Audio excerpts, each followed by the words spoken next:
이사야 때에 유다 백성들은 히스기야 왕의 지도하에 신앙의 부흥 운동을 일으켰습니다. 우상의 제단들은 부셔버리고 부서진 그 성전은 다시 수리하고 복원을 했습니다. 흩어졌던 제사장들은 다시 모으고 예배를 회복시키기 위해서 노력했습니다. 그런데 오늘 하나님께서는 이사야를 통하여 주시는 그 말씀은 뭐라고 말씀하시냐 하면은 그 유다 백성들은 입으로는 나에게 굉장히 가까이 있는데 입술로는 나를 공경한다고 얘기하는데 정작 그 마음을 보니까 내게 멀리 있고 오히려 나를 경외하지 않는다라고 하나님께서는 말씀하고 계시는 거예요. 우리 13절 말씀 같이 한번 봅시다. 13절 말씀 같이 읽습니다. 시작. 주께서 이르시되 이 백성이 입으로는 나를 가까이 하며 입술로는 나를 공경하나 그들의 마음은 내게서 멀리 떠났나니 그들이 나를 경외함은 사람의 계명으로 가르침을 받았을 뿐이라. 겉으로 볼 때는 신앙이 회복되어지는 것 같습니다. 사람의 눈으로 볼 때에는 다윗 때와 솔로몬 때처럼 부흥이 막 일어나는 것 같습니다.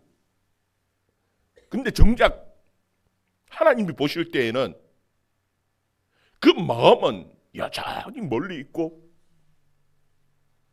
그들이 정말 하나님을 공경하는 그런 마음이 없더라는 겁니다. 왜 그럴까요? 여러분, 사람들은 그 예배랑 삶을 달리 보는 겁니다. 겉으로는 예배를 잘 들으니까 우리가 신앙이 좋아졌고 이제는 부흥이 일어난 것 같은데 근데 정작 삶을 볼 때에 삶의 열매가 없는 겁니다. 여러분, 그 삶은 그 마음에 있는 것들이 나오는 겁니다. 여러분, 이 본문의 말씀, 오늘 본문의 말씀을 가지고 예수님께서는 유다의 지도자들과 논쟁을 벌이신 적이 있습니다. 우리 마태복음 15장 7절에서 9절 말씀입니다. 마태복음 15장 7절에서 9절 말씀 같이 읽습니다. 시작. 외식하는 자들아, 이사야가 너희에게 관하여 잘 예언하였도다. 일렀으되 이 백성이 입술로는 나를 공경하되 마음으로 내게서 멀도다. 사람의 계명으로 교훈을 삼아 가르치니 나를 헛되이 경배하는도다 하였느니라 하시고. 아멘. 예수님께서는 그들을 외식하는 자라고 그 당시에 유대의 그 지도자들을 향해서 외식하는 자라고 말씀하시면서 뭐라고 말씀하시냐면은 이 백성이 입술로는 나를 공경하는데 정작 그 마음은 내게서 멀리 떨어져 있다. 여러분, 예수님께서 그 당시에 유대인들을 볼 때에 예배는 참 잘 드리는 것 같습니다. 그런데 그들은 예배를 위한 예배를 드립니다. 신앙생활은 참 잘하는 것 같습니다. 그런데 그들의 신앙은요, 신앙생활을 위한 신앙을 하는 겁니다. 형식에 딱 갖춰져 있습니다. 다른 어떤 것도 그 형식의 틀에서 벗어나면 용납이 되어지지 않아요. 여러분, 예수님께서 이 말씀 마태복음 15장의 말씀을 하게 된 배경은 이런 겁니다. 예수님의 제자들이 음식을 먹을 때에 정결 예식인 손을 씻지 않고 그냥 떡을 손을 씻지 않고 입에 넣고 먹었어요. 그걸 보면서 이 유다의 지도자들은 막 비난을 하는 겁니다. 그 계명을 어겼다라는 거예요. 형식은 너무너무 따지죠. 조금이라도 그 형식에서 벗어나면, 그 틀에서 벗어나면 용납이 되어지지 않습니다. 왜요? 마음은 없습니다. 그냥 이때까지 그래 왔으니까, 우리 조상들이 그렇게 예배를 드려 왔으니까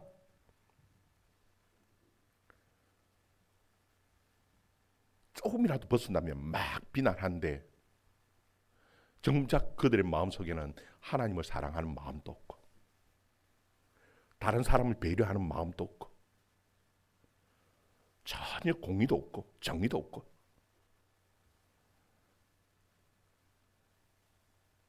하나님께서는 그것을 보시면서, 야, 마음은 내게서 너무 멀리 떨어져 있다. 여러분,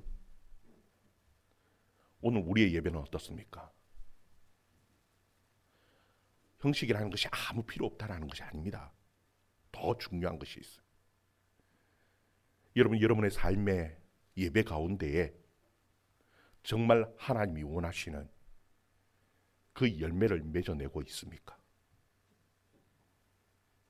그렇지 못하다라면요, 남들을 사랑하고 용납하고 용서해 줄 수 있는 그런 마음이 없다라면은 이 자리에 앉아서 예배 드리는 것이요, 아마 우리를 향해서 하나님은, 야, 너 이번 정말 나를 공경하고 사랑한다고 말을 하는데, 가까이 있다고 말을 하는데, 정작 너의 마음은 내게서 멀리 있구나. 아마 주님이 우리에게 그런 말씀을 하실 겁니다. 우리 14절 15절 말씀 또 봅시다. 14절 15절 말씀 같이 읽습니다. 시작. 그러므로 내가 이 백성 중에 귀한 일, 곧 귀하고 가장 귀한 일을 다시 행하리니, 그들 중에서 지혜자의 지혜가 없어지고 명철자의 총명이 가리워지고 자기의 계획을 여호와께 깊이 숨기려 하는 자들은 화히 있을진저 그들의 일을 어두운 데서 행하며 이르기를, 누가 우리를 보랴, 누가 우리를 알게 하랴 하니. 아멘.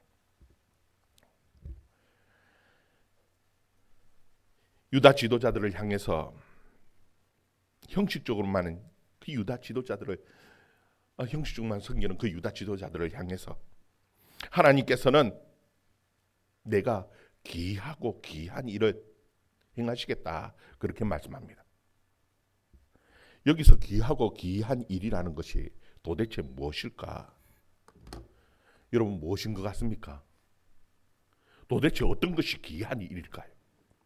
여러분, 여기서 귀하다라는 그 말씀은 두 가지로 생각해 볼 수 있습니다. 하나는, 여러분, 세상에 귀한 일은요, 하나님의 백성들은 망할래야 망할 수 없는 사람들입니다. 그런데 참 이상한 것은요, 망할래야 망할 수 없는 그 하나님의 백성들이 이상하게 망하는 길로만 찾아다니고 망하는 일만 저지르고 앉아있더라는 겁니다. 여러분, 이것만한 귀한 일이 어디 있겠습니까? 왜 그러냐? 그게 대해서 이사야는, 그들 중에 지혜자의 지혜가 없어지고 명철자의 총명이 사라졌다. 하나님께서 그들의 그 명철함을 가려 놓으니까, 그들의 지혜를 가려 놓으니까 참 이상하죠. 사람들이 밀어내주면은 가장 안전하다고 생각하는 것이 오히려 가장 안전하지 않은 위험한 길로 찾아다니면서 그렇게 착각하고 그 길을 가는 겁니다. 귀하지요. 여러분, 좀 하나님 앞에 드러내놔 놓고 그들이 계획하고 생각하는 것들을 하나님 앞에 묻고 하면은 하나님께서 가장 좋은 길로 하나님께서 인도하실 건데, 오히려 하나님 앞에 그 모든 자신들의 계획을 감추고 숨기는 겁니다. 15절에 보면 자기의 계획을 여호와께 깊이 숨기려고 하는 자는 화가 있다. 왜 숨깁니까? 왜 감춥니까? 하나님은 잔소리 하시는 분으로 그렇게 여겨지는 겁니다. 하나님은 자꾸 하지 말라고 하시는 거예요. 여러분, 사람은 참 이상하죠. 하지 말라 하면 왜 그렇게 싫습니까? 저도 제 아내하고 매번 싸울 때 보면은 집사님이 하지 말라 하는 거 듣기 싫더라고요. 제발 하지 말라고 하지 마라 하면은 집사람도 왜 하지 말라고 얘기하느냐는 거예요. 그래, 말라고 하지 말라고 하는 말 때문에 둘이서 계속 똑같은 말을 하지 말라는 말들을 가지고 싸울 때가 있어요. 그리고 돌아보면은요, 참 나도 집사람 보고 하지 말라고 하지 말고 있더라 하려고 말을 하고 있더라고. 기분 나빠요. 하지 말라고 하면. 근데 참 보면은요, 성경은 참 이상한 것이요. 하나님께서 우리에게 하라고 하는 것보다 어떤 말이 더 많다고요? 하지 말라고 하는 말이 더 많아요. 그 사람들은요, 하나님 말씀 듣기 싫어요. 다 귀를 막고요. 숨어서 하지 말라고 하실까 봐서 미리 막 감춰놓고 하는 겁니다. 은밀하게 하는데, 그런데 그것 때문에 돌아올 수 있는, 회복할 수 있는 그 기회들을 놓쳐버리는 겁니다. 그래서 참 이상하게 사람들은요, 이상하지요. 하나님의 백성들은 하나님의 인도를 받고 갈 때 망할래 망할 수 없는 사람들인데, 그런데 자꾸 망하는 길로만 찾아가더라는 겁니다. 그래서 기이한 겁니다. 그런데 사실 여기 더 중요한 것이 있어요. 14절에 보면 내가 이 백성 중에 기이한 일, 곧 기이하고 가장 기이한 일을 다시 행하겠다 말씀합니다. 여러분, 이 가장 기이한 일은 무엇일까? 여러분, 도저히 불가능한 그 죄로 인하여 죽어야 할 마땅한 우리 인생을 하나님께서 회복시키시고 우리를 구원하시는 그 일이 가장 귀한, 여러분, 세상에서 가장 귀한 일이 무엇인 줄 압니까?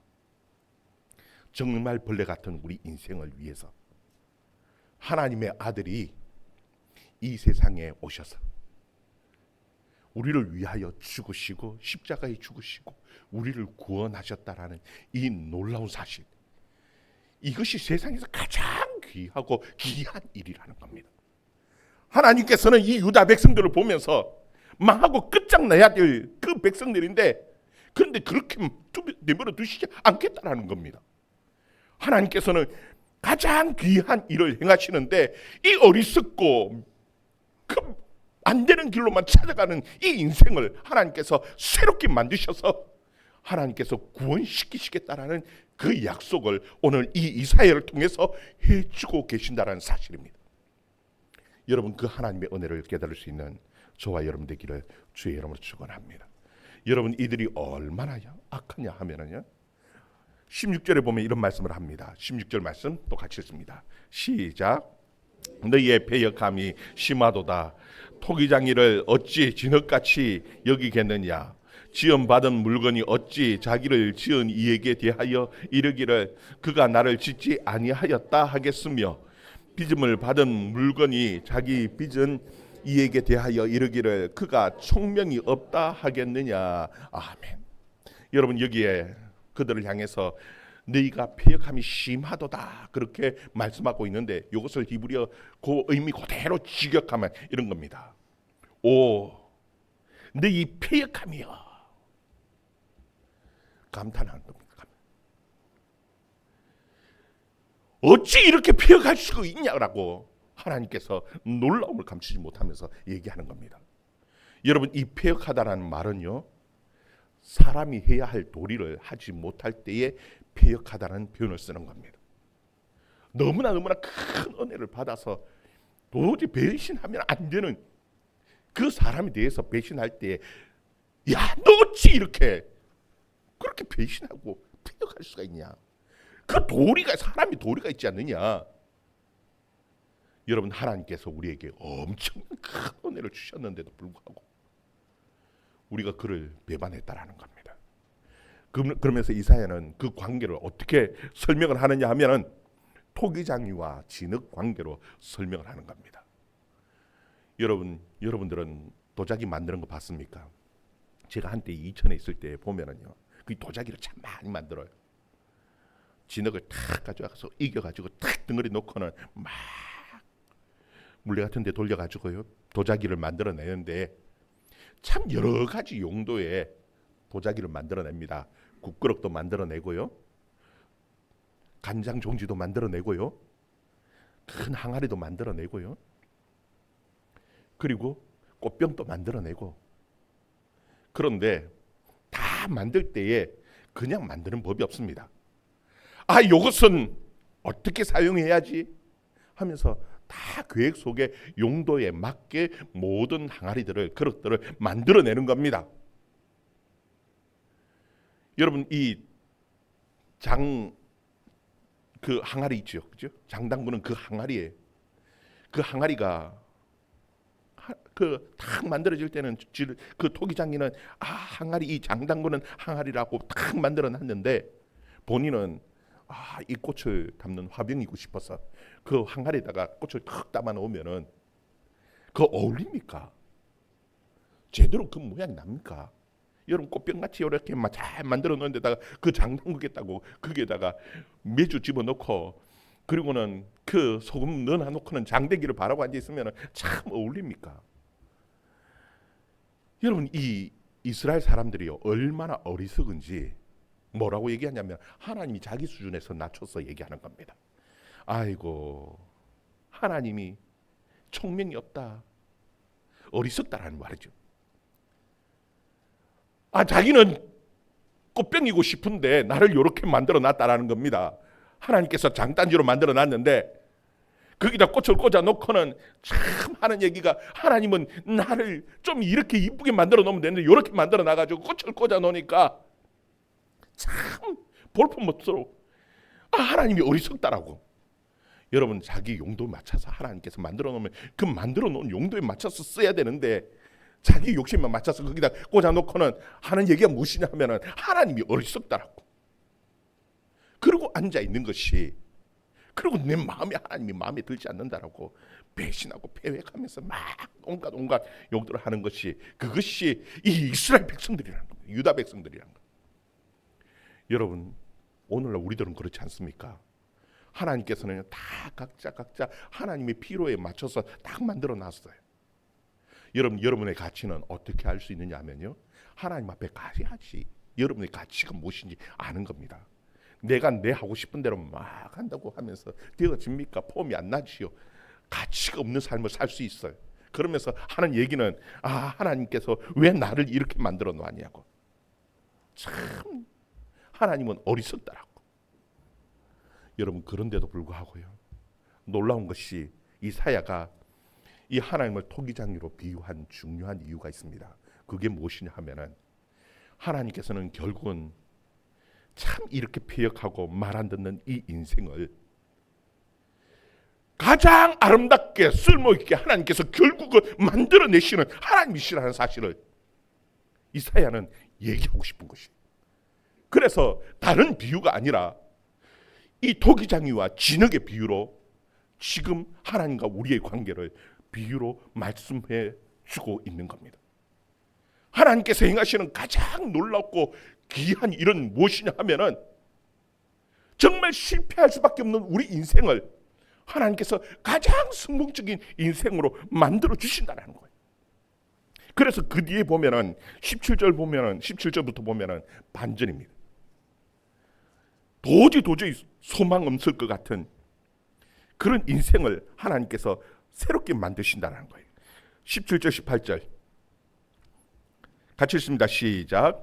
오래지 아니하여 레바논이 기름진 밭으로 변하지 아니하겠으며 기름진 밭이 숲으로 여겨지지 아니하겠느냐. 그날에 못 듣는 사람이 책의 말을 들을 것이며 어둡고 캄캄한 데에서 맹인의 눈을 볼 것이며. 아멘. 여기 보면은 이 오래지 않아서 레바논의 기름진 밭으로 바뀌어질 것이다. 여러분, 이 아수르가 전쟁을 하기 위해서, 전쟁 무기를 만들기 위해서 레바논의 산에 이 나무들을 다 베어가지고요, 공성 무기를 만들고 창을 만들고 칼을 만들고 완전히 산을 폐허로 만들어 버렸어요. 그 좋은 레바논의 그 모든 나무들이 완전히 다 베어지면서 불구숭이가 되어 버렸습니다. 황폐하게 되어졌어요. 그런데 하나님께서 그것을 그냥 두겠느냐? 하나님께서 좋은 숲으로 다시 회복시키지 않겠냐? 여러분, 우리는 지난 시간 봤죠. 이 유다 백성들이 눈이 어두워졌습니다. 하나님의 말씀을 보아도 깨닫지 못하고 들어도 깨닫지 못하던 그 백성들에게 하나님께서 그 눈을 밝히시는데요, 맹인들의 눈이 다시 보게, 어둠 가운데서도 오히려 보게 되어질 것이고요, 책의 말을 듣는 데에 깨달음이 있게 되어질 것이라고 말씀하고 계시는 것이. 우리 19절 말씀 또 읽습니다. 19절 말씀 같이 읽습니다. 시작. 겸손한 자에게 여호와로 말미암아 기쁨이 더하겠고 사람 중 가난한 자가 이스라엘의 거룩하신 이로 말미암아 즐거워하리니. 아멘. 하나님께서 회복시키시는 데에 이 가난한 자, 어려운 자들을 하나님께서 기쁨으로 그리고 거룩함으로 완전히 회복시키시겠다라고 말씀하고 계시는 것이에요.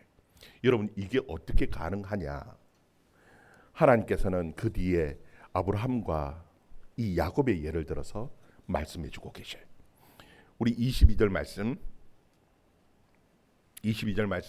같이 읽습니다. 시작. 그러므로 아브라함을 구속하신 여호와께서 야곱의 족속에 대하여 이렇게 말씀하시되 야곱이 이제는 부끄러워하지 아니하겠고 그의 얼굴이 이제는 창백해지지 아니할 것이며. 아멘. 여러분, 믿음의 조상 가운데 이 아브라함과 야곱은요, 참 다른 삶을 살았습니다. 할아버지와 손자 사이지만 너무너무 다른 삶을 살았습니다. 여러분, 이 아브라함은 하나님의 말씀 때문에 많은 것을 포기하고 살았어요. 고향 아비 친척 집을 포기하고 갈 바를 알지 못하고 하나님의 말씀 하나 붙들고 모든 것을 포기하고 나왔습니다. 참 힘들고 힘들어서 혹시나 거기서는 좀 삶이 나아지지 않겠나 애굽으로 내려갔는데요, 그 애굽도 포기하고 떠나야 했습니다. 또 눈을 들어서 이래 보니까요, 소돔들이 얼마나 좋아 보입니까? 저곳에는 행복이 있을 것 같고 삶이 잘 풀릴 것 같은데 하나님의 말씀 때문에 그것도 포기했습니다. 느지막히 낳은 아들 이스마엘 얼마나 사랑스럽고 귀엽고 좋았던지요. 그것 키우는 재미로 살았는데 결국은 하나님의 말씀 때문에 이스마엘도 포기했습니다. 여러분, 가장 마지막에 포기한 사람 이삭. 하나님께서 너 독자, 너 아들 그 이삭 내게 바쳐라. 마지막 그 귀하고 귀한 아들까지 하나님이 요구하실 때에 말씀 때문에 그 아들까지 포기하고 바쳤던 사람. 그래서 우리는 그 아브라함을 볼 때마다 뭐라고 얘기하냐면 믿음의 조상 아브라함이라고. 여러분, 믿음이라는 것은 하나님의 말씀 때문에 내 모든 것을 다 포기하고 온전히 하나님을 섬기다. 마지막에 우리의 고백이 나는 무익한 종입니다 고백하면서 따라가는 이것이 믿음이라고 우리 주님이 가르치시는데, 그런 삶을 살았던 사람이 아브라함입니다. 그런데 야곱은요 아무것도 포기하려고 하지 않습니다. 심지어는요 아버지도 속이고 하나님도 속이려고 합니다. 계획을 다 가지고는 그 축복을 받기 위해서 다 양털 뒤집어 쓰고요, 아버지도 속이고 심지어 하나님도 속이고요. 이제는 형이 무서워서 도망가다가 하나님을 만났습니다. 베델에서 하나님을 만났어요. 하나님을 경험했습니다. 하나님께서 그에게 나는 너의 할아버지 아브라함의 하나님이고 너희 아버지 이삭의 하나님이라고. 하나님께서는 그의 하나님이 되시기 위해서 찾아오셨는데, 그런데 이 야곱은 나의 하나님이라고 고백하지 않습니다. 하나님과 흥정하려고 해요. 하나님, 내게 먹을 걸 주시고 입을 옷을 주시고 안전하게 다시 이 고향으로 돌아오게 하시면 그때서야 나의 하나님이 되실 거라고. 아직은 하나님, 나의 하나님이 아닙니다. 그리고는요 자기의 방법대로 살려고 합니다.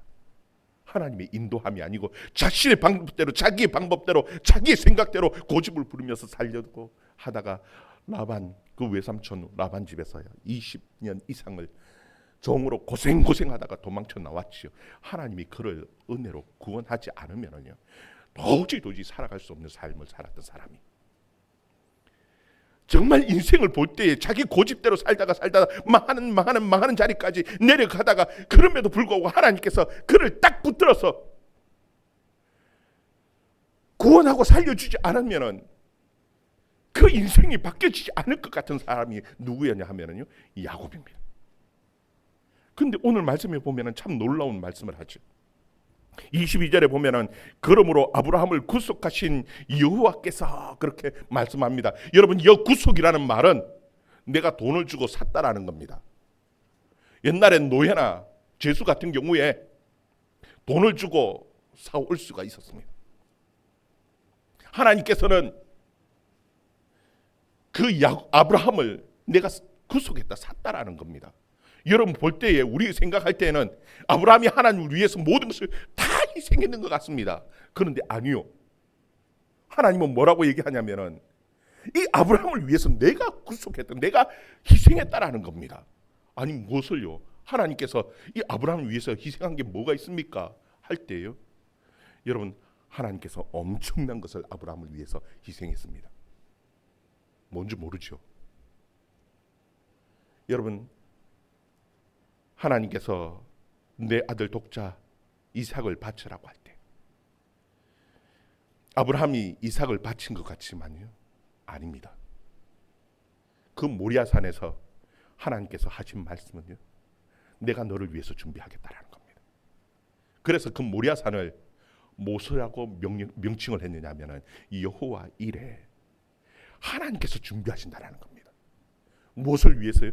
내가 내 독자를 너를 위해서, 너가 나를 위해서 바치는 것 같지만 아니라는 겁니다. 내가 내 독자를 너를 위해서 바치고 내가 너를 구속하고 샀다라는 겁니다. 그 의미가 바로 이 여호와 이레입니다. 여러분, 그 아브라함을 구속하신 그 돈 주고 산 게 아니죠. 그 예수 그리스도의 그 피값으로 그를 구원하셨던 그 하나님이 그 뺑질뺑질하면서 말 안 듣고 도망다니는 이 야곱을 구속하지 않겠느냐? 결국은 구속하겠다라는 겁니다. 구원하겠다라는 겁니다. 여러분, 그 구원하신 그 하나님이, 야곱을 구원하신 하나님이 오늘 우리에게 동일하게 말씀하십니다. 아브라함을 구속하셨던 그 하나님이, 야곱을 구원하셨던 그 하나님이 저와 여러분을 구원하지 않겠느냐고. 여러분, 이것이 세상에 가장 귀하고 귀한 일입니다. 가장 귀한. 인간적으로 봤을 때 도저히 구원받을 수 없을 것 같은 못됐던 우리 인생, 어리석어서 망할 길로만 찾아다니는 것 같은 그런 우리 인생을 하나님께서 그래도 사랑하셨습니다. 그래도 하나님께서 그를 구원하시는 하나님의 은혜가 있다라는 거예요. 저와 여러분은 하나님이 구원하시는 은혜가 있다라는 겁니다. 우리 23절 24절 말씀 같이 봅니다. 시작.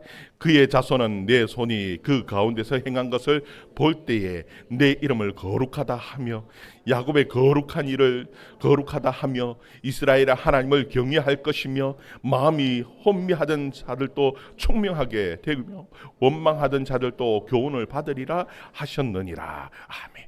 여기 보면은 하나님의 그 놀라운 하나님의 역사를 뭐라고 표현하냐면 그의 자손이 내 손이 그 가운데서 행한 것을 볼 때에 하나님께서는 우리에게 정말 귀한 놀라운 일을 행하셨습니다. 그 가장 귀한 일이 뭐라고요? 하나님의 아들이 이 세상에 오셔서 우리를 십자가에 죽으시면서 구원하셨던 거예요. 그래서 그 예수 그리스도를 가르쳐서 뭐라고 얘기한 줄 압니까? 기묘자다, 그렇게 표현하는 거예요. 여러분, 기묘자라는 그 이름의 뜻은요, 기이하고 묘하다. 그게 기묘자랍니다. 하나님은 이 하나님의 아들을 통해서 세상에서 가장 귀하고 묘한 일을 행하셨습니다. 그것을 볼 때에 그 야곱의 자손들, 아브라함의 후손들, 믿음의 저와 여러분, 아브라함이 후손된 저와 여러분이 그 이름을 거룩하다 할 것이라는 거예요. 여러분, 이사야는 우리가 지난 시간 봤던 이사야 28장 29절에 이런 말씀을 합니다. 이도 만군의 여호와께로부터 난 것이라. 그의 경영은 기묘하며 지혜는 광대하시다. 그 하시는 그 경영이요, 기묘하다. 여러분, 하나님께서는 놀라운 이 세상이 만들어지기 전부터 우리에 대한 좋은 계획을 가지고 계셨어요. 그걸 뭐라고 얘기하냐면은 뭐라고 한다고요? 예정이라고 얘기합니다. 그리고 그것을 이루기 위해서 하나님께서 막 열심히 일하시는데 그것을 뭐라고 얘기하냐면은 경륜이라고 얘기하기도 하고요, 경영이라고 얘기하기도 합니다. 근데 하나님의 경영은요, 너무나 기가 막힙니다. 실패할 수밖에 없는 우리 인생을 가장 놀라운 성공의 길로 인도해내시는 하나님의 놀라운 경영이 있다는 사실 여러분 기억하면서 정말 감사하는 삶을 살아갈 수 있기를 주의 이름으로 축원합니다. 정말 하나님께서는 우리가 참 밀어내가지고 망할 길로만 어리석은 우리 인생을 총명하게 하시고, 원망하던 하나님을 원망하던 인생을 교훈으로, 하나님의 말씀의 교훈으로 새롭게 만드셔서 하나님의 백성을 만드시는 놀라운 은혜가 있다는 사실을 여러분 기억하면서, 또한 이 예수 그리스도의 이 놀라운 일들을 전하면서 살아갈 수 있는 저와 여러분의 삶이 되어줄 수 있기를 주의 이름으로 축원합니다. 기도하겠습니다.